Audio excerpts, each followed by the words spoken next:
மேகதாதுவில் அணை கட்டுவதற்கு உச்சநீதிமன்றம் அனுமதி அளித்துள்ளதாக வெளிவரும் தகவல்களில் எல்லளவும் உண்மை இல்லை என்று தமிழ்நாடு அரசின் நீர்வளத்துறை அமைச்சர் துரைமுருகன் தெரிவித்துள்ளார்.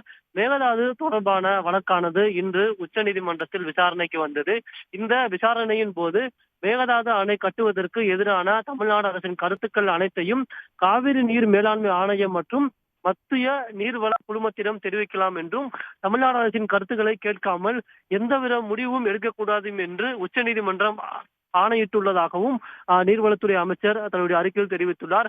கடந்த 4 ஆண்டுகளில் வெற்றிகரமாக மேகதாது அணை கட்டுவதற்கு தடுத்து நிறுத்தியதை போன்றே இனியும் காவிரி நீர் மேலாண்மை ஆணையத்திடமும் மத்திய நீர்வள குழுமம் முன்பும் தமிழ்நாடு அரசு தனது வலுவான வாதாரங்களை முன்வைக்க உள்ளதாகவும் நீர்வளத்துறை அமைச்சர் துரைமுருகன் தெரிவித்துள்ளார்.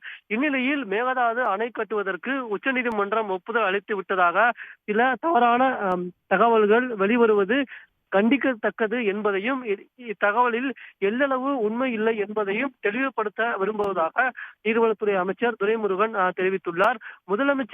முதலமைச்சர் தலைமையில் செயல்படும் திராவிட மாடல் அரசை பொறுத்தவரையில் காவிரி டெல்டா பாசன விவசாயிகளின் உரிமைகள் ஒருபோதும் விட்டுக் கொடுக்காது என்றும், காவிரி நடுவர் மன்றம் மற்றும் அதனைத் தொடர்ந்து உச்சநீதிமன்ற தீர்ப்புகளுக்கு எதிராக காவிரியின் குறுக்கே புதிய அணை கட்டுவதற்கான கர்நாடக அரசின் எந்தவொரு முயற்சியையும் தமிழ்நாடு அரசு முளையிலேயே கிள்ளி எறியும் என்றும் தமிழ்நாடு அரசின் நீர்வளத்துறை அமைச்சர் துரைமுருகன் தன்னுடைய அறிக்கையில் திட்டவட்டமாக தெரிவித்துள்ளார்.